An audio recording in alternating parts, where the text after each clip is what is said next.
So Sullivan is one of the chief imposters of post-democratic South Africa. Actually, the guy is actually a blatant racist, in fact. He is. I mean, like you could see his performance yesterday. He just has no regard. He is disrespect. He's a misogynist. I mean, okay, for McBride, there were many benefits, including the fact that he had a girlfriend, right? So that's a benefit. He had a girlfriend. I mean, we haven't seen a picture. But I tell you, there's many ministers who've deleted their pictures who used to go to Bushiri because the guy was an imposter. Welcome back to Palatable Politics, a show where we make politics palatable. With me, host TJ Maslela. Welcome back to the show. In today's session, we're going to be discussing governance, SONA, international affairs, and South Africa as a whole. Here to give us insight is a man who has worked across government. He's been the former chief of staff to the president while he was deputy president. He was the head of the National School of Governance and is now a director at UJ School of Business. Prof. Ngcaweni, welcome to the show. Thank you for having me. It's a kind of an oxymoron having palatable politics because I'm unsure whether the two can go hand in hand. Politics can be palatable. No, it has. And in your writings, I forgot to say, he's also an author. You have made a lot of things palatable. It's just that you write a lot.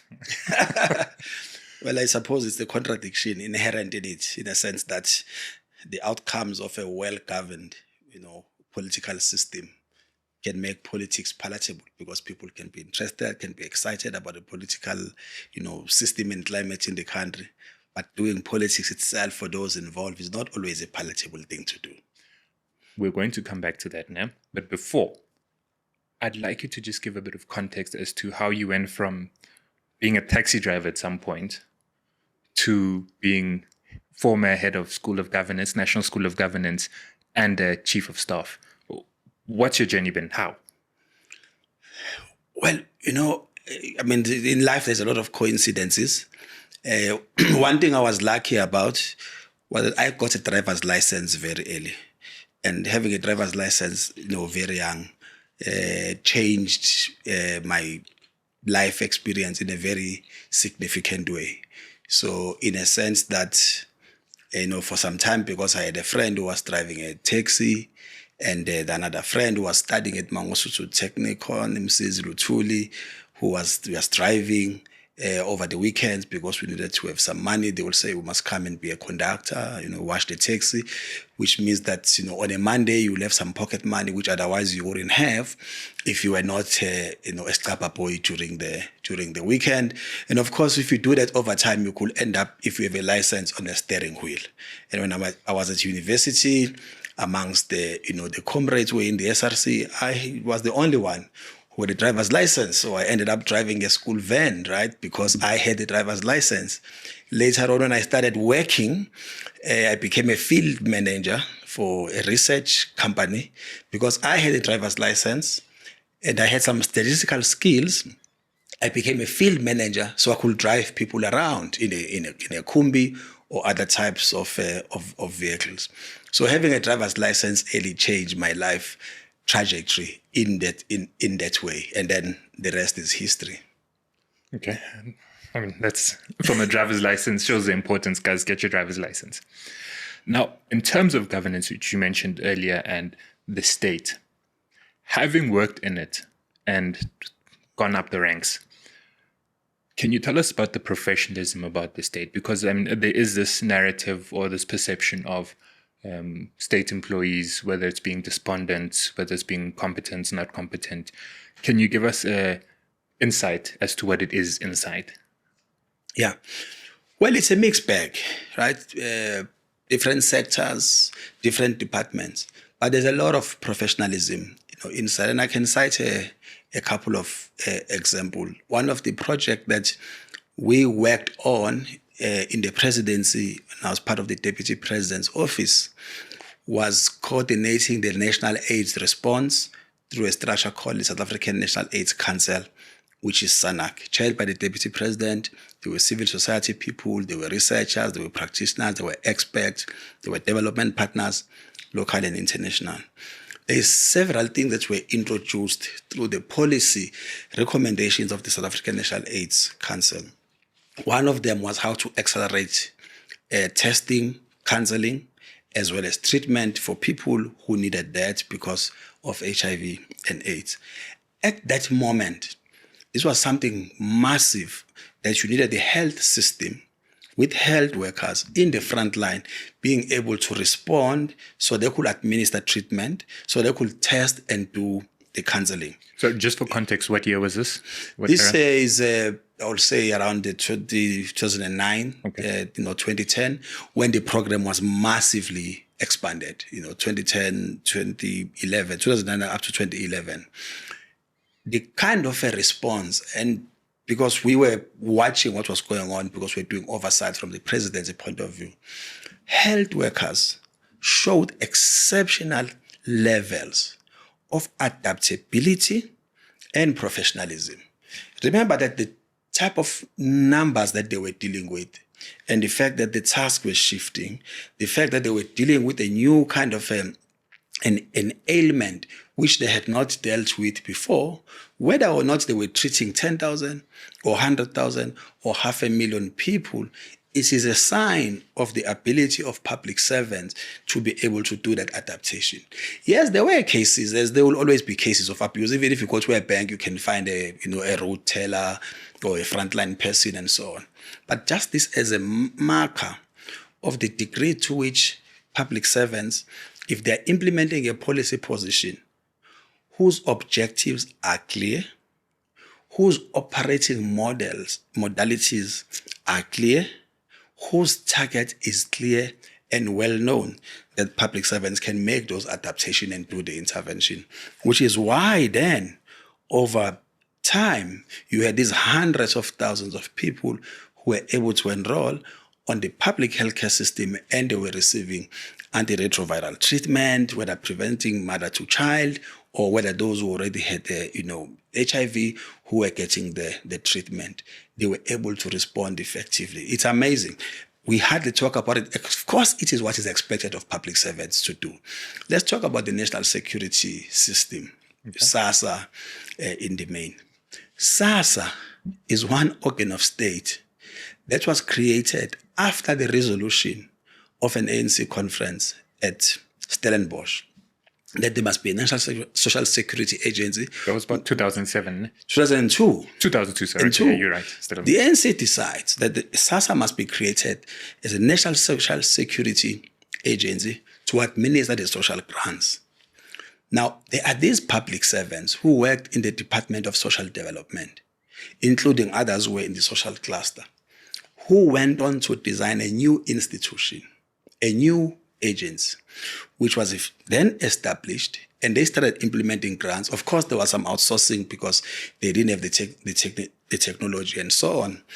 But this transition from the main Department of Social Development, distributing grants, which included the national as well as the provincial departments, into the South African Social Security Agency, managed centrally at the national department, without having a McKinsey or any other mega consultant helping them to design a new institution and beginning to implement the grant to a point where every person who gets a social grant will get it on the first of the month without fail. These were public servants who designed it. They didn't hire consultants and spend billions hiring consultants. What was the net effect of it? It's a service delivery point. As I am saying, there are people who get their grants every month without fail. Secondly, you cut significantly the number of cash in transit because these pension pay points were a hotspot for robberies because there was cash there and the old ladies were going there to get the cash. So you cut that. You give old ladies freedom to decide when and how to withdraw and spend their money. That's the freedom that this system gave them. So at a service point, that is the impact of what these civil servants do. But then institutionally, this important thing to emphasize is the fact that they didn't hire a consultant to design this thing. They designed it themselves and they built an institution. These were directors, generals, and other officials within the system who created this organization. Why am I emphasizing it? Because when people are clear about the mandate, when people have the political support, when the operating model is clarified and agreed to upfront, when the deliverables are clear, we know what to expect, and they are given space to do it, they will go on an experiment as they did in this particular case, which is why I get upset when I see officials in the state and in SOEs failing to deliver the most basics of things when there are people who are able to establish an institution and were able to deliver and cover these millions of people. Just now during the pandemic, the same agency called SASSA is directed by cabinet to implement the 350 grant. It was during the lockdown, level 5 and 4, so no one could move around. In the end, they decide that they will use WhatsApp, email, and USSD to receive application. They receive millions of applications. They grant over 6 million people this 350 grant. None of these 6 million people who got the grants in the first phase set their foot in a SASSA office. So here is an organization being able to be responsive and to deliver using the most basic of technologies. That is how I think we must shift the conversation around professionalism and performance of public servants, using some of these examples, because they are telling us that it is possible that if you're given a clear mandate, if you're given clear political support, if the output or the outcome is well understood, even the public is aware, you can then be held accountable against it. What levels of unprofessionalism tend to rise in environments where the mandate is opaque, it's unclear, when the expected outcomes are kind of gray, because all of us then swim within that kind of a pool, which is a kind of a wonky arrangement, and you'll never know what people would be accounted for, which is why, therefore, it is clear. The same thing happened with the 2010 World Cup. It was coordinated in the office of the Deputy President at the time where I worked. We convened leadership at political level and at technical administration level. One of the key delivery indicator for the organizing structures, especially in government, was no fan must sit in wet cement. So everybody was building a stadium or any other form of laying bricks and mortar understood that no fan must sit in wet cement. The consequence of which was that there was no person seated in a stadium when the World Cup began whose construction ended a day before, because no fan must sit in wet cement. So it was very clear what needed to be delivered by who and by when, and you then brought everybody to work within that arrangement. It increases professionalism, it increases reliability, and you also know how you will measure performance. Understand that one, right? Now, if you look at the experience that majority of us have experienced somewhere along our lives, Home Affairs and the licensing department, what are some of the issues there? Like, why do we have those challenges there? Yeah, well, there is a variety of issues in those two instances. So let's check the licensing departments now. The bigger question should be, now that there has been an experiment, I live in Midrand, at Waterfall there's a licensing center there. Which is efficient. Booked or not, you walk in, they process you so efficiently, everybody leaves there happy. They have a problem of volume because the word is out that it is the most efficient. They don't do what these guys at JMPD do on the other side, on the east of Midrand, where you just get through a humiliating experience, we aren't sure about the documentation and all of that kind of stuff. There you walk in, you get processed, we're in a queue, you are all seated, there's no problem with the rain outside, you get processed, you pay by your card, they test your eyes there, you don't have to be moving around because they've invested in very basic technology that processes you. The person who does your eye test also does all other things like, your biometric. That you also pay there, right? Because they've put the equipment on the table, we are able to do so, and you are out of that place within an hour. Come rain come rain or shine, that's how efficient. When we're coming to collect, it is the same thing. The question we should be asking is, why is that model not being replicated? Because it is clear that there's a test case and it works. In Centurion, there is a place where you can do a drive-by renewal of your motor vehicle license by the same state. That's a kind of a service, and there are people who are experiencing that. Question is, why not replicate that? Of course, there are interest.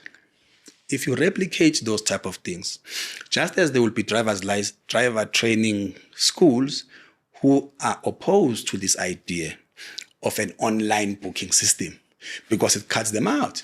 Because if they were the ones who were to book, they will then work as a cartel, and that their driving schools will get prime spots and so on, and then there will be some cash exchanging hands.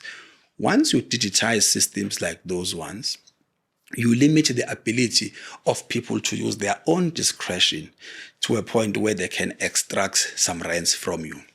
Let's talk about Home Affairs. What we now know is that, of course, for middle class and upper middle class, people who like VIP lanes, they can then make a booking and go to Home Affairs in their own banks. You can renew, you can do an ID, you can do a passport at a bank. Home Affairs has been able to do that because there's a technology platform available. The limitation of it is that it's really for what I would call premium clients of Home Affairs and of these banks who can use that service. Because I'm not sure if it's that Capitec and those type of and branches where, we have a lot of masses of people. But that is what Home Affairs has been able to do. Secondly, if you go to big shopping malls now, there are Home Affairs offices. What does that mean? It means instead of going to the Handbag Home Affairs office, you can book and go to Cresta shopping mall. Now at Cresta, there's a bigger taxi rank there. There are taxis to Soweto, to Handbag, to Alex, to downtown. In Handbag, you definitely have to connect if you go to the Handbag Home Affairs. And of course, if it rains, you'll be in trouble. Because Home Affairs has been able to strike a strategic partnership with these shopping malls in a pioneering way, it means that if you want to apply for a passport, you'll park in a safe place in a parking lot of this shopping mall, or you will take a taxi and there's a taxi rank right in there, and you'll be able to do several other things as well. There, and because we are booking, you're not going to waste your time waiting at the Handbag, space. There's a west one that is in Centurion. There's no parking there.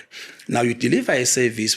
Half of the people who are coming there are driving, and there is no parking in that type of place. So I'm just giving you data points of the type of shifts that are taking place within the system where you can innovate, have strategic partnerships. By the way, Home Affairs is not paying rent in this shopping mall at Menlyn and at Centurion, at Cresta. They are not paying rent because the company that runs these shopping malls, which is Pareto, that we give you rent-free. You must pay for all other services. Rent-free, of course, they want a footprint, they want people to come into the shopping malls, but a service is being delivered in a manner that reduces inconvenience on the part of the citizens. The crisis with some of these services is that if you have to divert from places where there's a cost service, you're increasing the cost on the part of the citizens, and they will then be reluctant. So there are things that are taking place at Home Affairs, some of the strategic shifts and so on, but it will take a while also because there had been an embedded culture of rent seeking. And what they do, the officials there, is to seek rent from people by taking a bribe for giving person a wrong permit they're not eligible to, and all those type of things. But with the digital transformation journey that is underway, even with transport department, as I'm talking about that licensing center, you are narrowing the ability of people to extract rents and to humiliate citizens as they do. When you were the head of the National School of Governance, what was your mandate? Well, as NSG, the mandate was clear. By the way, the National School of Government was not established by me. It was there before I joined. It was just underutilized. Fortunately, it was well governed. So there were no problems. So I always tell colleagues that whereas many accounting officers, CEOs, MDs, municipal managers, DGs, HODs in provinces, when they take over departments, they spend about 40% of their time fixing supply chain, because they read the AG reports, they see the horror stories in how the department is unable to build a system of internal controls and all the the corruption and other type of hosh-curry things that goes on in this department. I didn't have that. So in talking about how one could transform the NSG, I enjoyed an advantage that other colleagues don't. So I have to be very humble about that. What it then meant was my mandate was to grow the institution, expand its services, and improve its impact. And because I had an engine that was underutilized, mine was to tweak the engine, upgrade the engine, and get it going. Amongst the key things that I had to implement was the introduction of a pre-entry assessment called the Nyukela. From the 1st of March until today, there is no senior manager in government who is employed without writing a course and getting a certificate from the National School of Government. The compliance with this pre-entry assessment stands at 99%. Everybody appointed. In fact, I can tell you that since when we were given a second mandate to write the national framework for professionalizing the public sector, we implemented that. One of the provisions in the professionalization framework was this pre-assessment must be extended to staff in political offices. The consequence of which is, last financial year, there are government departments that got qualified audit because they defied a policy proposal of the National School of Government.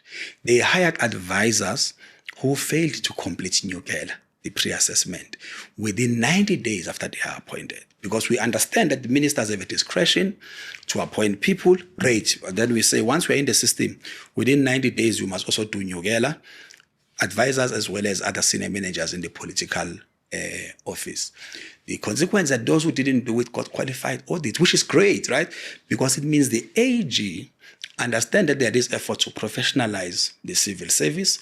There are those who are defying it, and they get the ultimate punishment, which is getting a qualified audit. Because these things are meant to ensure that those in the political office have a similar appreciation of the Constitution, of the PFMA, of the Public Service Act, as much as those who go through a normal recruitment process, which includes advertising, applying, being interviewed, being assessed, and so on. So we introduced that. It's called Nyukela. It's being improved now. In fact, from the 1st of April, it's going to be more rigorous. The idea is by 2030, there will be a full-on government examination. The same way they will write in India, in China, in other countries, where you write a government exam. It's like an examination. If you fail that, you can't work for government, because we are narrowing the eye of the needle so that the people who go and work in the state at least must have proven that they understand certain prescriptions and requirements, and you understand their aptitude, their attitudes towards work, and that they are functionally literate, people who work in the system. So those are some of the things that we had to do at the NSG, and we did it. We also established an induction program for board directors. It's one of the fastest growing programs of the National School of Government. There's induction of HODs who work for government. There are programs on training people on using socio-economic impact assessment instruments. A colleague from NSG was telling me that this week, for example, they are spending the whole week in Limpopo training traditional leaders on how to do, socio-economic facilitation in their spaces. As we are aware, traditional leaders, they rule over an area. There could be illegal sand mining and all other type of things. We're saying, how should they facilitate socio-economic transformation in the areas where they govern instead of illegal mining, or they allow someone to mine sand in the river, that you can actually formalize that. Because by doing so, you follow the rules and regulations of how to mine. You must be licensed. There's rehabilitation obligations, and it is clear who gets the benefit out of it, rather than one person being given 2 pence for each of a sand truck that moves out of the area. So the school, expanded, started doing work locally and internationally, started training politicians, which did not happen before. Now the school has been training cabinets. I did training of cabinets in Zambia. We've done Kenya, we've done Cote d'Ivoire, we've got Ghana, we've got South Sudan, we have DRC, and several others. So the school is now international, really. But I'm arguing that it became possible to do that because I didn't have to spend time fixing HCM, which is what most colleagues have to do. What is the relationship between politicians and administrators, and specifically HODs and DGs? Look, the relationship vary. So in the state, as will be in the private sector, you have the administration. In municipalities, you've got a municipal manager supported by deputies. In provinces, they are called HODs, or heads of departments, depending on the size of a department. Like transports, there will be an HOD who will also have DDGs. Other smaller departments, the HOD is at the level of a DDG, but that's just the ranks. Effectively, if you're a head of department, if you're a municipal manager, director general, or CEO, you're a head of the institution. You are defined in the PFMA as an accounting officer, which means you have to account for the resources, and the buck stops with the accounting officer. On the other hand, the Public Service Act, if you're a national and provincial administration, even at a local level, Systems Act, Structures Act, there's power that lies with politicians who have the executive authority over the institution.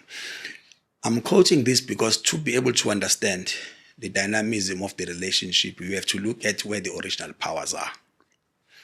In some instances, the clash arises as a consequence of me as a DG wanting to exercise my original powers as defined in the Public Finance Management Act or in the Municipal Finance Management Act, which defines me as accounting officer. If there are problems of misspending and mismanagement of funds, even with the Public Audit Act, the AG will hold an accounting officer accountable because that's what you are. On the other hand, there are powers that are original in the Public Service Act, currently being amended, may be signed very soon by the President, which would clear this confusion because the Public Service Act gives certain original powers to EAs, Executive Authority, which is Minister and MEC, Premier, and so on. These two sometimes have been the source of tension because it means the minister may wish to exercise the powers to appoint everybody other than the head of department and the deputies, which means the minister can withdraw delegations. A minister can appoint a cleaner, or at least can oversee the process of appointing a cleaner in a department with 9,000 employees, if these delegations are withdrawn. So what we are doing with the amendments that we pioneered through the framework and then this legislation that we changed, the Public Service Act and the Administration Management Act, is that we are going to streamline this and give some of these powers to the heads of departments. So HR delegations will go to the ones who also has the financial delegations. But I don't think that is a panacea for the problems, because and it goes both ways. I mean, I do agree that there's many instances of bullying by executives to senior officials. But I also just want to state it very clearly, having experienced relations between DGs and ministers. Then I think half the time, or half of the blame lies squarely amongst HODs. There's a lot of immature people out there. A lot of people who just don't appreciate that this is a political system, after all, and that you have an equal responsibility to build a relationship with your minister, with your mayor, with your MEC, with your MMC, with your deputy minister, with the deputy president, and with the president. There is that problem of maturity, where the relationship breaks, not because the minister is interfering, because the fellow is just immature, right? There is that. It also breaks because there is no alignment of strategic objectives, where the people leading the department politically and administratively align on what ought to be achieved. I go back to the example I gave you earlier on. It was very clear, first of all, from the presidency, what they expected from the Department of Social Development when they were creating SASSA. The outcome was clear. The output was clear. The minister, it was Zola Square at the time, may so rest in peace, knew what was expected. The Director General, Vusi Madonsela, was clear about what was expected of him. So because there was this alignment of what the political mandate is and what the president was interested as an outcome out of this process, and the minister was clear, the DG was clear, and there was an alignment, you had this outcome that I'm talking about. In some instances, relationships break because of this failure to align on what ought to be delivered, right? Sometimes the relationship breaks because there are also other intermediaries, other third parties. There's a lot of advisors who create a problem in terms of a smooth relationship between the minister and the administration, because advisors get involved. There's a lot of chiefs of staff as well who themselves become deputy ministers and deputy what, and they interfere in the process. To the extent that you are unable to create a working system that says the minister or the MEC will meet the HOD at these intervals. These are the agenda items. And we'll use this to inform each other, but also to hold each other accountable. Once you do that, you reduce the tension. Because if I know that every Monday I have an hour with the minister to report the following: what I plan to do, what I achieved, what I'm planning to do, and how does it involve the minister, and so on. That's why you have a minister who is not interfering, but a minister who fully appreciates what the department does, what the reporting imperatives are, what the DG is up to. When you don't do that, you risk doing what I call turning HODs into ball boys and ball girls, where in fact it happens in even big SOEs, where a guy, well-qualified CEO, is nothing but a ball girl and a boy of a chair of the board or even the minister, because you constantly are running around. We're not driving strategy. We're not mobilizing resources, human and financial, towards the delivery of the outcomes. All we are doing is to chase these ministers, chairpersons of board, MMCs, MEC. Sometimes, they even do demeaning things like carrying handbags. I once saw this DG, male DG, carrying a handbag, and I was disgusted. Why are you carrying a handbag? It's a symbolic thing. Why are you doing this thing? I asked him, do you carry your wife's handbag? He says no. So I said, why are you carrying this lady's handbag? Stop. It's a symbolic thing, right? Because it degenerates. There are chiefs of staff, there's private office people, there's security who must do that. You shouldn't be doing that thing. There are people who must do it.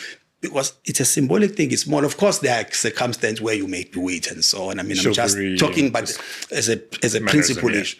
Because then you are always carrying a handbag. You have reduced yourself from being a CEO of a mega SOE into a ball boy or a ball girl, because all you do is say, MEC, Do you need some coffee? Why is the CEO concerned about that stuff? There are people that you employ who are responsible for that. What you should be concerned about is whether or not the MMC coming into this meeting to meet the CEO of a utility of the city will get sufficient information about what the entity is doing, how it aligns with the political mandate, because at the end of the day, we are measured by that outcome aligning with the political mandate. What is the impact? Is it sustainable? And is there effective governance? That is what the CEO must be concerned about, and not whether or not there is hot or cold water when there's hundreds of people employed to do that. I have seen CEOs who do that. I have seen DGs who do that. And it's absolutely ridiculous, because when you do that, it's because we have failed to deal with strategic issues. So you think you are going to endear yourself with a politician by doing trivial things and checking whether they've got first-class travel and so on. I mean, that's just disgusting stuff to do. So the relationship can improve if we go back to align with the strategic objectives, be clear about what are the outcomes, be clear about how we will manage the relationship, what are the protocols, at what intervals, what am I reporting to you, and the fact that I must respect you. Because at local level, I sometimes worry. You have officials who have a low opinion of elected officials, elected leaders. Because the MMC, you think, has not gone to school and so on. Then as CEOs, we have a low opinion of them. The relationship breaks. And then there are those colleagues who think they will manage a relationship by going to seek rents from service providers and making sure that the politician is taken care of financially and so on. And that's the break of ethics, the institution will collapse. Where does cadre deployment come in? Well, cadre deployment, first and foremost, as a principal issue, there's nothing wrong with cadre deployment. What is wrong is, by the way, even with the cadre deployment thing, is that whatever processes may happen at a political party level, at the end of the day, the question we should be asking is, the panel that interviewed the people, did they interview and recommend a correctly qualified and suitable person for the organization and for the position? We should be charging, or at least arguing, with those people than with the party. Because the party doesn't make the final decision. Even if, as I at some point I understood, they would be happy with like these are type of list of people who are going through the system and so on. At the end of the day, did the panel make the correct decision? That is why, with the work we did as the National School of Government, we introduced one very significant intervention, which is currently contained in the Public Service Commission bill. You know, the Public Service Commission never had a law. It's the only constitutional body that never had an enabling legislation. It's counterintuitive, right? That for 30 years, there's an institution established in Chapter 10 of the Constitution, and it has no enabling legislation. Now there is a bill being finalized, the Public Service Commission bill. What we proposed as the NSG to advance the professionalization agenda was that we will not interfere with the ability or the right of ministers to sit in panels. But we don't know. Let the Public Service Commission recommend a minimum of 2 experts into the interview. Well, these experts will have equal voting rights, and they will be able to say, this guy is not suitable. So by diluting, the politicians are still there. You don't want to be fighting, some of these battles that may take too long. So you make concessions as we are progressively working towards a system where you will remove politicians from that decision. But fine, you then do this intervention of having these experts. So they are able to say this person is not suitable. Because you may hire someone who has a law degree and experience as a labor lawyer, yet you are looking for someone who will be the head of procurement. Right? Just because we said we have someone with a law background. This guy has been doing, law, chase criminals, the CCMA, or even this other one of this organization that gives people money. We don't have legal aid, right? You take a legal aid person who was busy bailing, petty tax and so on. You then hire this person because the person is an experienced lawyer as a head of procurement. The person has never read anything that's to do with procurement. So by having these experts, they'll be able to make that type of an assessment. So in a way, you're diluting, you are strengthening, you are building the depth. But in and of itself, cadre deployment is wrong when there is a discretion of an individual, when all other checks and balances are not implemented, when there is an imposition of an unsuitable and unqualified person into the position, and when there is no rigor in the recruitment process. That's what this whole thing is about. In countries like China, where there's cadre deployment, you have to write an exam. In South Africa, you can't just walk into the stuff. So by building rigors into the system, regardless of what political parties say about it, you will be able to build these guardrails to safeguard the integrity of the process. Now, we can't discuss the whole element of politicians and administrators without going into what's happening now with the Mkhwanazi Commission. But let's start off with, you've worked with, from President Mbeki, President Zuma, and President Ramaphosa. How would President Mbeki and Zuma have responded to the allegations? It's a very tricky question. A lot has been said first and foremost about the Mkhwanazi matter.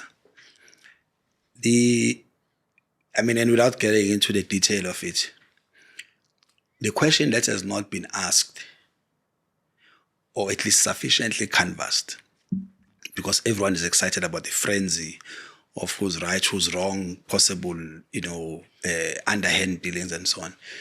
The bigger question, which builds on the earlier discussion, is, let's say granted the minister had the power to make the decision, right? So let's not question that. The bigger issue is the issue of the relationships between executives, members of the executive, and the officials. That even if we have all the powers in the world, in the manner in which a decision is communicated, tells us something about the nature of the relationship. And so far, we haven't read anywhere that there was a problem of the relationship between the minister and the commissioner. And I think that's the question we should be exploring a bit more, because it deals with the questions you were asking earlier on about the nature of the relationship. So decisions are made legitimately and so on, but how are they communicated? Because I think there's a lot more lessons, even from the future, if we explore that. To the extent that in the manner in which a minister communicates a decision to me, how I interpret it is something else. But that the manner in which it is communicated presents an opportunity to build, sustain, or break our relationship in the manner in which that decision is communicated. I've been exposed to this, where, a minister will say, hey, I have a challenge with my chief of staff. Can you please go talk to the chief of staff? If we don't fix this, I think I'll have to change the person. Because of the relationships I've enjoyed with some of these politicians.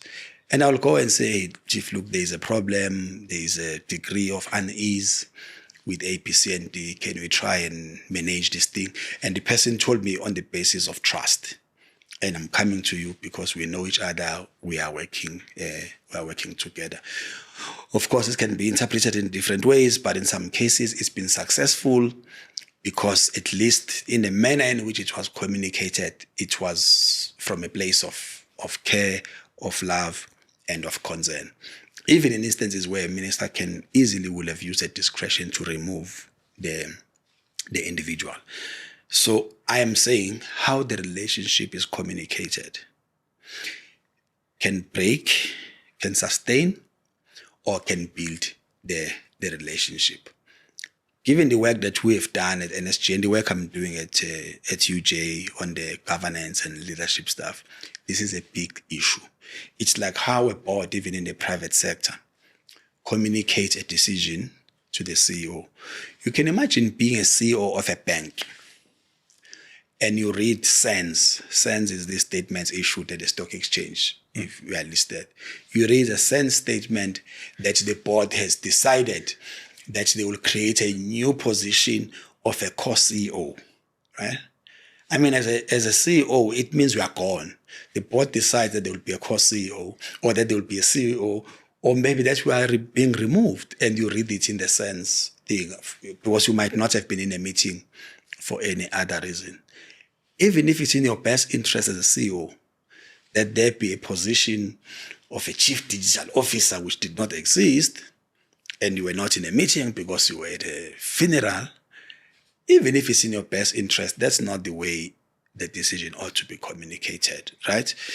So that is very important for public institutions. It is an issue, I must say, not just for South Africa, but it's an issue worldwide.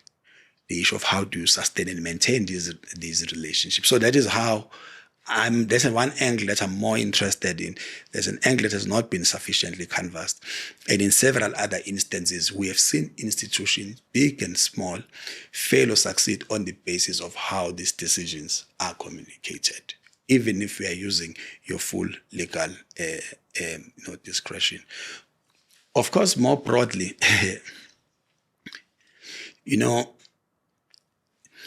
so we've had 4, I'll call them platforms, for lack of a better word, 4 platforms that we have witnessed in the past 4 months that for me have not really been about corruption only or about assessing suitability.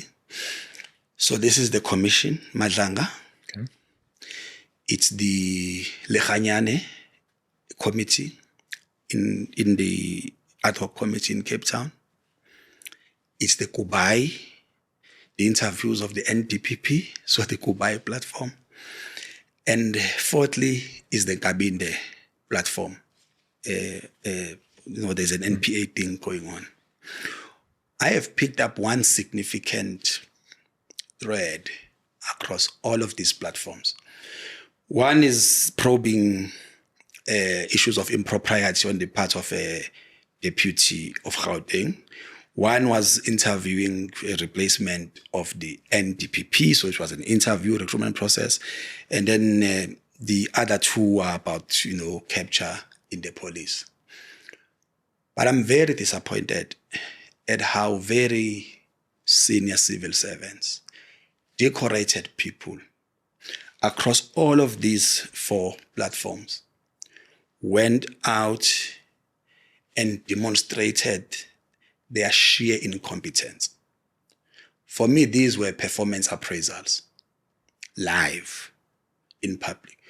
We have seen how much people don't have a clue of their responsibilities, don't have a clue of the laws governing their institutions and their responsibilities.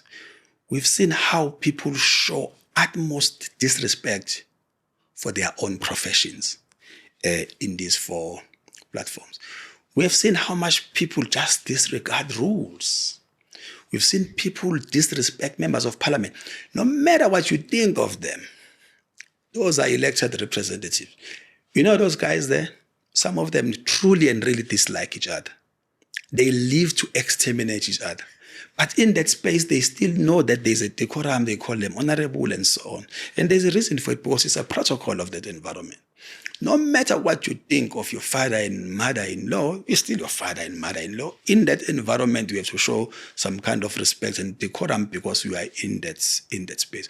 We have seen how much people just disregard, because it's not just about them, those individuals. It's about society as well and what they think of that institution of parliament. So I have been underwhelmed. Well, I've been overwhelmed by the underwhelming, nature of people that we have entrusted with very serious responsibilities in society. people who are advocates. You don't have to write an exam to do that. And you come before the commission and you show utmost incompetence and utmost disregard. That is what worries me the most about these 4 platforms. I mean, that makes sense. And that's insight, something we haven't thought of. However, when it comes to how President Mbeki and President Zuma would have dealt with the allegations, because they also seem to have been more decisive, more firm than the president's leadership style, which is one of, consultation, systematic process, like let's go through it. But would the other 2 have been more decisive? Okay, well, since we're dragging me back to that, let me give you a short story. Okay. So, in the years, I think could have been 2007 and 2010, somewhere in between that period. There was a story involving J.K. Celebi, the late. He was a police commissioner, and the imminent arrest of J.K. Celebi. The NDPP at the time was Vusi Pikoli. So, and what I'm telling you was ventilated in the General Commission and was written about in books by Vusi Pikoli and Frank Chikane. So the very short story goes that the Scorpions, today they are called IDEC, in the NPA, was ready to make the arrest of J.K. Celebi. There were tensions between the Scorpions and the police at the time, heightened tensions, and of course, all manner of allegations around political interference. The story goes, according to the testimony at the General Commission of Vusi Pikoli and of Frank Chikane, was that Mbeki had said this imminent arrest and prosecution of J.K. Celebi needed to be managed carefully because there were tensions between the NPA, the Scorpions, and the police. And that there were possibilities that the police might retaliate because they will have seen this as being an attack on them as an institution. So that was the story without getting into its merit. It led to, after the recall of President Mbeki, because the charge of Pikoli was that Mbeki was interfering by saying this process of arresting J.K. Celebi needed to be managed because of possibilities of retaliation. At the General Commission, then there were the issues that, no, he was interfering with my original powers by him saying this process needed to be managed. So basically, he wanted to manage that situation according to this testimony because he thought of the consequences if the Scorpions were to go into the house of the police commissioner or the office and arrest him. So that is how, I suppose, TM thought the situation had to be handled. Now, I mentioned the General Commission because this is a platform at which the Director General in the Presidency, which was Frank Chikane, Cabinet Secretary, then goes to testify. And because there was an inquiry about this whole matter led by the former Speaker, the late Freddie Ginwala. And so these two, they go and testify. And both of them are accounting officers. One of the Presidency and Cabinet Secretary, like Chief Advisor to the President. The other one is the NDPP. Of course, later on, other people like Menzies Melane, they testify, and there are several others. Subsequent to this, the two gentlemen wrote books. In their books, Pikoli makes a case for what happened during this period, justifies his approach, and that this was interference, that I was being told how to effect the arrest. Well, he wasn't told to drop it, but how to effect the arrest because he thought he had the powers. And the Frank Chikane said, no, look, man, you had to understand that we were in this situation. This could have been the potential of an explosive situation if it was done in a manner in which you might have done it, because often during that period, when the Scorpions went to arrest someone, there was always a spectacle. They came with the media and everything else. And 10 cars. And 10 cars and so on. So this is what then the story is about. So here is the irony. In terms of what Vusi Pikoli writes about in the book, he says, no, this was interference in my work. You know, Vusi Pikoli is the advisor to Minister Senzo Mkhuna.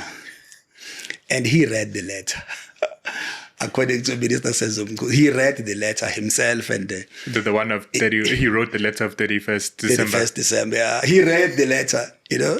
So, I mean, like, okay, from a point of view of what the books are saying, by his own testimony, so one says, okay, he read the letter. He was in the same position, right? So what will he say now? Because Masimula then makes exactly similar argument as his own argument.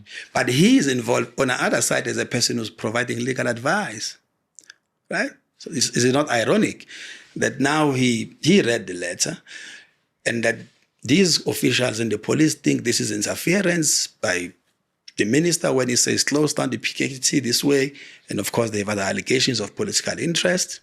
He is part of that value chain. The circumstance is exactly the same as the circumstance under which he lost his job as the NDPP. Right? Okay. So the cycle turns. I am emphasizing this to just show that sometimes the circumstances need to be understood in their own context. To justify that the action at the time. The decisions taken at different times, at different epochs, have to be understood in a particular context. And we are using the word rationality.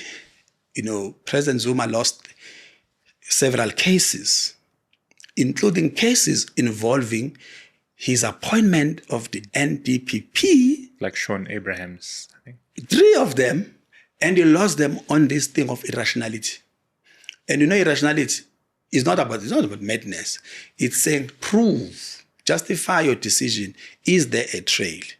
So the consequence of which was that, like Mkhwanazi Ngcaweni lost his position as the NDPP because the court did not say you are not suitable. It says you benefited from an unlawful, it's a SONA brand.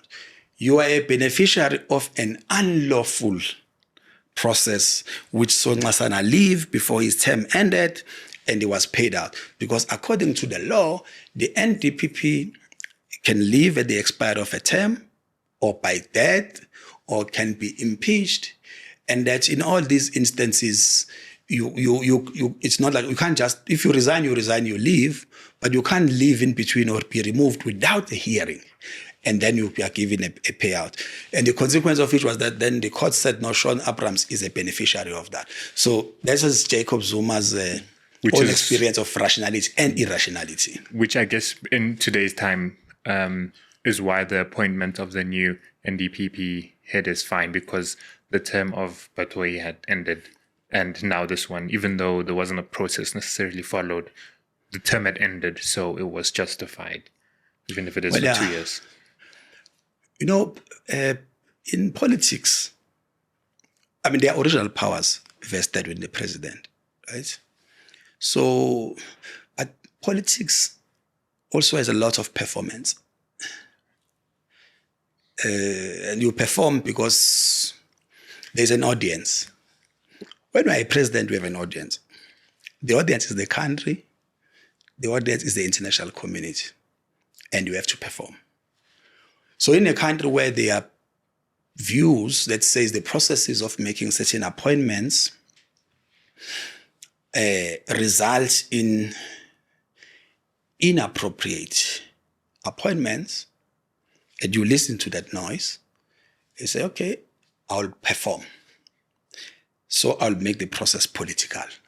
And then you then set up these panels, right? It's a performance. Because you think that your audience will be entertained or satisfied that at least you were transparent in how you ran it. And of course, if the process, as we now know, doesn't yield that outcome, you then revert and use your original powers. And the original powers that the president must appoint a fit and proper person into the position of NPPP. Nowhere in any law does it say there must be a panel. But because politicians perform, that's what it is. Half of politics is about performance. Then you perform that because you believe that the person will have more legitimacy because the process was transparent there. Now, okay, going back to the Mkhwanazi Commission, the role of Paul O'Sullivan walking in, appears just walked into the police force, was given powers over the years to interfere, whether it's correct or wrong, we'll get to see. But how did something like that happen? Well, I think two or three ways in which it will happen. The first is that in every open democracy or liberal democratic system, the eye of the needle is extremely wide. So imposters will multiply in society. So Sullivan is one of the chief imposters of post-democratic South Africa. And he was able to impose himself and was an imposter, moving and going everywhere, exploiting vulnerabilities in the system. Which links me to the second reason why you have an O'Sullivan. So Sullivan is a beneficiary of white privilege, white male privilege, because there will be no white woman who will succeed with that type of hoshkari behavior. He's a beneficiary of male white privilege. White privilege means that people believe you. He's also a British expert. So because he comes from the UK, then people will just believe him. There's 3 different passports. Right? Yeah. If he was always known being South African and so on, people might have outed him out earlier, like people did out this guy who called himself an economist, Chris Hart and so on, because people knew him. So O'Sullivan takes longer to be outed than Chris Hart because this guy is like, he's bringing his foreign expertise and nobody questions it because he is a beneficiary and he milked white privilege and he milked being European. He milked the fact that he is British and the fact that he imposted himself as someone who possessed some very rare and special skills that nobody else has. That is the second, condition under which an imposter like O'Sullivan will thrive. Media never questioned him, never questioned. A lot of journalists are having a hard time today, with the fact, reality that this guy is being outed for being this type of an imposter, that it is. And then thirdly, is that there are porous borders on the system, the governance system. And so entry and exit is unlimited. When you're a sophisticated imposter like O'Sullivan, it becomes easy. And we are also European and white, right? So to the extent that these borders are porous, and there's a lot of people inside who are feeling vulnerable, this type of an imposter then could be seen to be someone that if I worked with this person, it will advance my career. So a lot of these people who worked with O'Sullivan is because there was a benefit for them. There was a benefit. For McBride, there were many benefits, including the fact that he had a girlfriend, right? So that's a benefit. He had a girlfriend. We haven't seen a picture, but he had a benefit because he was dating. So there were many benefits. They think that they will advance their careers. The testimony of Nkabinde, true or false, we're dealing with it on the basis of what was said. There's no judgments on them yet. If we were to believe the Nkabinde's second testimony, these people had something to benefit. Himself, Nkabinde, he had something to benefit from this relationship. And because this guy was an imposter, by the way, I worked with Ramaphosa when he was a deputy president until I left the presidency in February 2020, I handled a lot of emails and correspondence. I never saw one from O'Sullivan. There is a possibility that he might have used a private email, but look, I spoke with the president a lot of things, like top secret things. I don't recall him telling me about O'Sullivan. He told me a lot of people, including people he was in the game business with and so on. But because people inside the system who thought by working with this guy, I could advance my career, then O'Sullivan will thrive. I suppose I could do that, right? If I walked around like, okay, maybe now I can't because I'm no longer in government. But if I walked around... But I mean, the access is still there. If I walked around using the fact that I've got access to the diary and the president, and I become an imposter, I could extract rents from all of you. I'll make you pay, or any other way that will benefit me in that instance. So there's a lot of them. There's a guy called Bushiri. That fellow... The pastor. The pastor. I got so many, emails and phone calls from people today who are calling him a thief, a thug, who are saying, hey, but man, the deputy president, even before this current, I worked with 4 deputy presidents. Hey, man, you must come there, the DP, there's this big church thing. Me, I always made sure that the DP must go to, on the Easter, there were about 4 or 5 big churches. There's a tradition, we inherited the tradition. And then there was, no, Bushiri, man, this guy, Papa, this, Papa, that. I always thought this thing is nonsense. None of my bosses ever went there because I saw that it was nonsense. But I tell you, there's many ministers who've deleted their pictures who used to go to Bushiri because the guy was an imposter.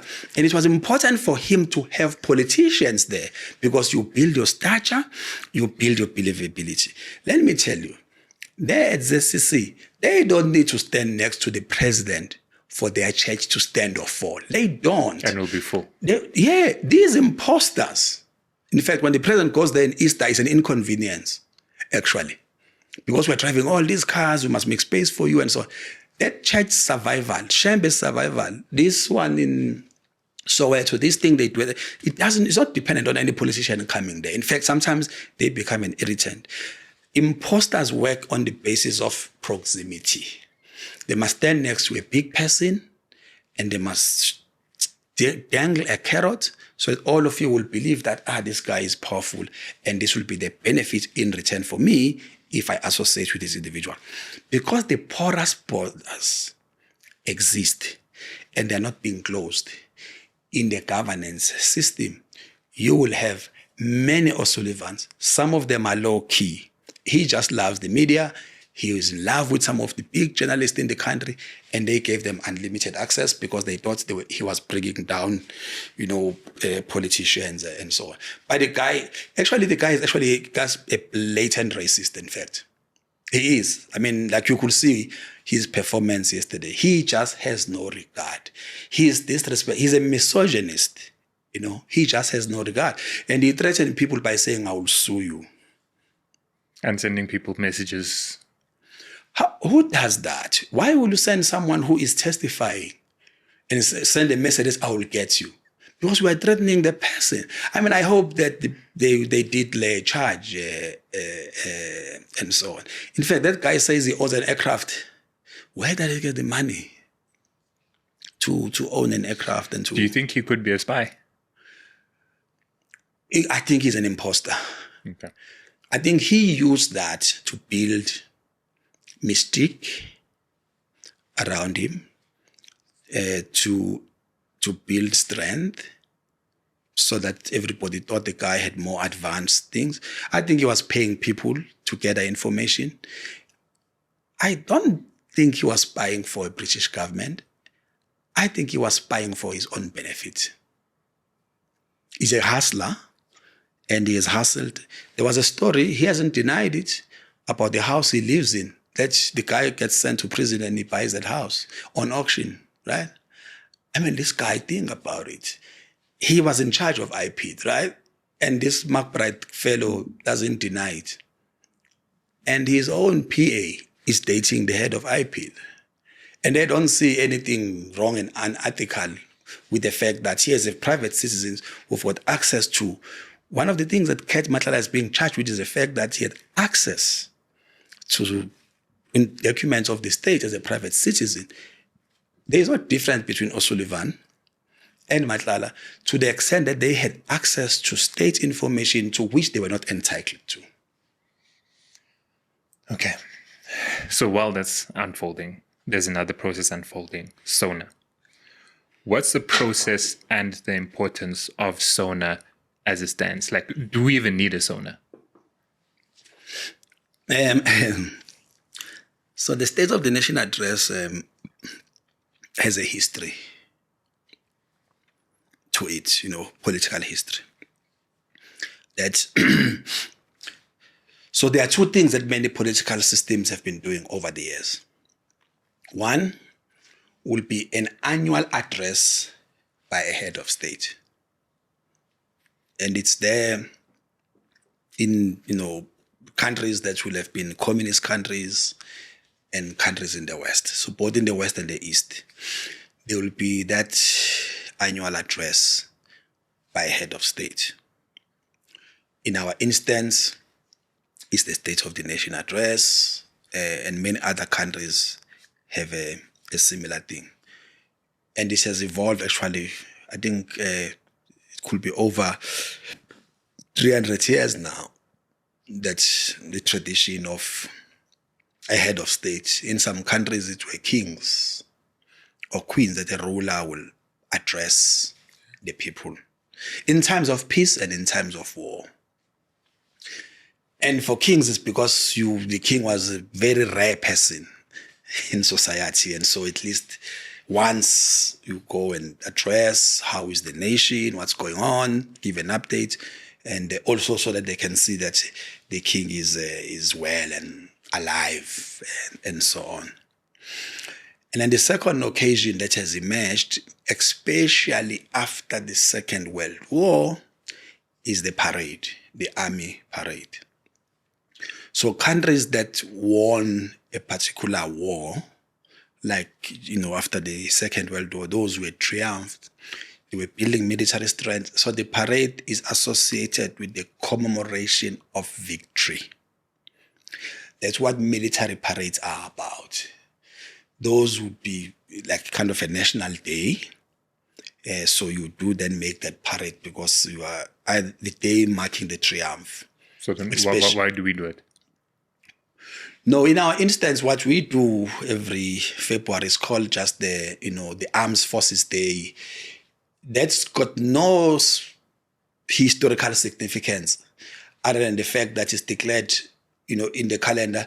It's not like there's a date at which South Africa won the war against the colonizer and stuff like that.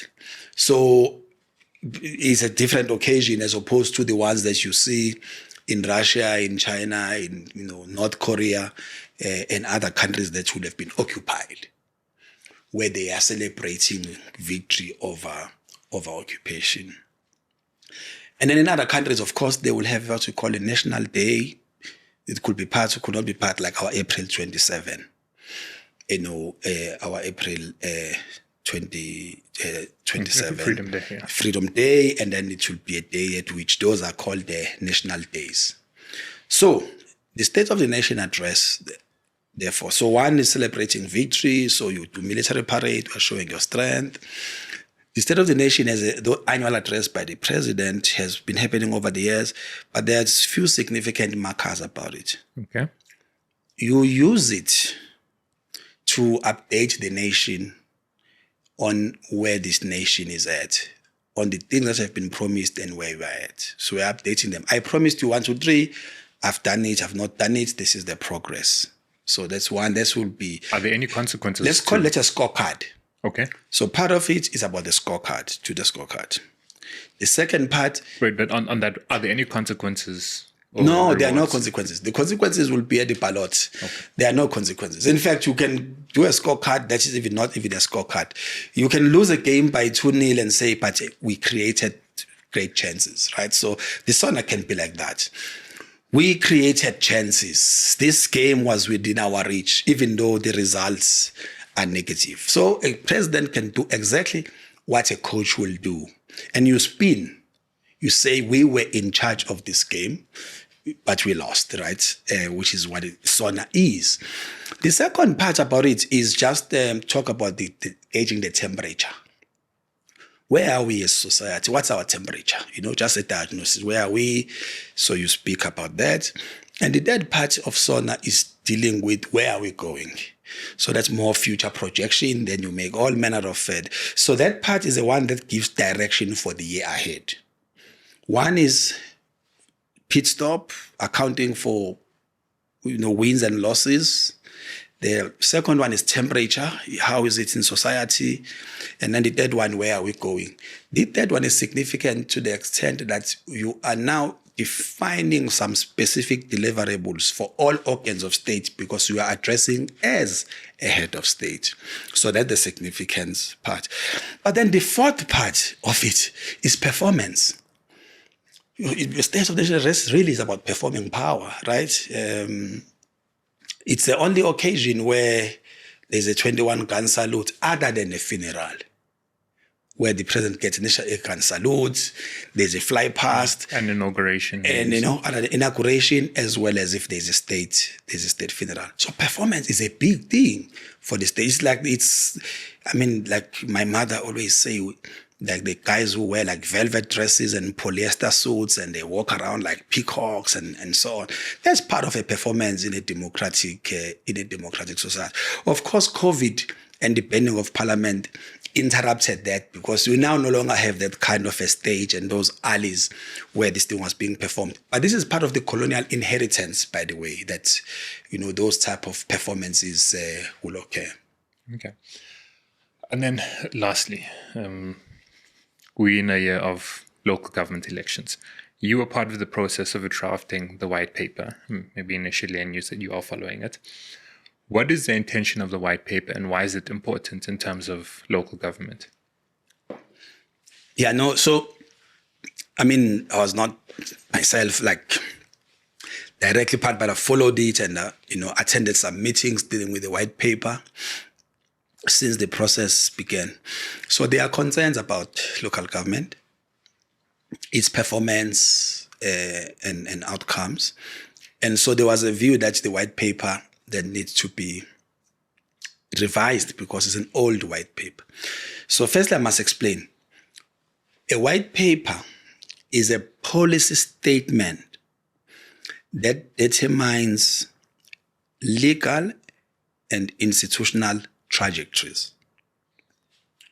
To the extent that you amend the white paper, you will have to amend legislation, such as the Municipal Systems Act, the Municipal Structures Act, and several others, because this becomes a policy directive. So you then effect it through legislative amendments. So there are several things being proposed in the white paper, including how you give streamline the powers and functions of officials in charge of local government, and how you clarify the structures of governance in a municipality, defining the roles and responsibilities and so on. Let me give you an example of a role of a municipality which is very tricky, which is the provision of environmental health and so on. And the people who must enforce those laws are at a municipal level. So you can't open a barbecue in the pavement, like health concerns. So there are those powers that are there. Of course, those are part of what is called unfunded mandates. So there's several of those things that need to be streamlined at a local government level. The white paper process is going okay. I've seen the department, I've participated in some forums around it. But I have my doubts. I don't think the white paper is revolutionary enough. The local government system is defective, not just because we put people there who may not be skilled, but also the architecture of local government is unwieldy. The number of legislations governing local government is 100 times more than what governs an ordinary national department. It is just way too unwieldy. We are expecting a lot of them without giving them the necessary resources and so on. Besides, why duplicate and have a district and have a local? So we are not phasing out the district or local and then consolidating. In our electoral system, when a councillor dies, appointed by a party, you must then do the by-election. That becomes expensive. Some are arguing that why don't you replace this person because there's a vacancy of that party unless there are other dynamics. Or an independent, etc. Because it's expensive, to be recycling things. We can build a system even for the independent. But I think the architecture of local government is unwieldy. I think we haven't asked the question. If you took a best performing municipality and say, what does it take? It takes a lot of effort and money for them to be able to do what they're doing. I don't think there's any other local government in the world that is burdened by the regulatory regime as our local government is. And the consequence of which is that it's just difficult to get things done. So to the extent that the white paper is not dealing with some of the fundamentals of the architecture, the foundations, dealing with a lot of aesthetics, they are significant, but I don't think that the white paper with the legislation to be amended later on is going to set us on a glorious path towards a new era of the most effective local government in the next 30 years. And of course, the politics of it makes it even impossible to do so.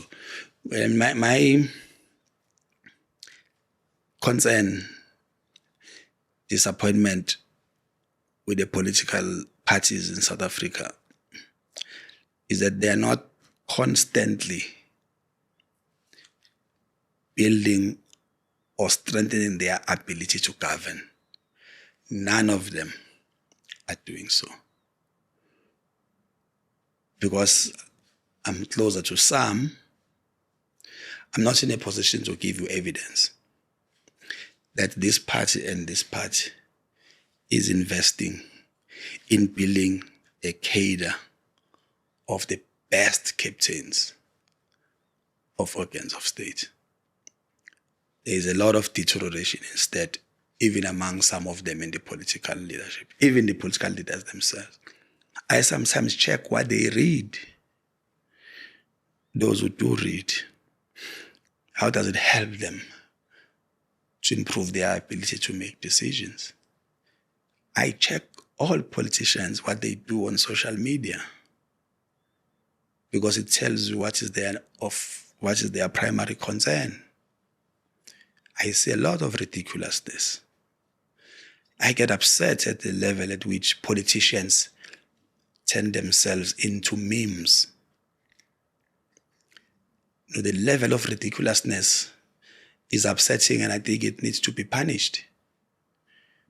When the citizens are going through harrowing stories and experiences of poverty, you see politicians turning themselves into memes, having a nice time, doing all manner of ridiculous things in public. When there's these millions of youngsters who want to go to school and to university, and entrepreneurs who want to have access to business development support and finance.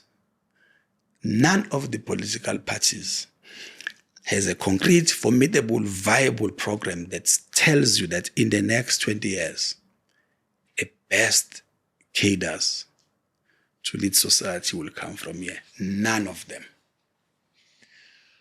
Thank you. Thank you for making time. We definitely have to set up another one because we haven't touched the element of the international community. And that is your current role in terms of the public policy and how we relate to Global South and the West. So we're definitely going to have that conversation. But thank you for making time and sharing your valuable insights. No, thank you very much. And congratulations to you and other people in the community of podcasters who are creating spaces for sharing stories, for having these type of conversations which you can't see in the mainstream, which may not even be immediately available, even in books. I think is useful for society to be able to understand the nuance, since there's a lot of clutter in society and you can get confused in the maze unless... Also by imposters. Oh, a lot of imposters and amapara. You know, my mother, I had this one lady, I repeat this. You know, my mother says amapara are everywhere in South Africa. There are some who are causing havoc in the street, in our households, and there are some who are causing havoc who are wearing suits. And there's a lot of them, and she calls them that as a measure, she looks at what is the impact of the things they do. The quantum may differ, but the impact is the same. There are people who are losing trust in the system. There are people who feel unsafe.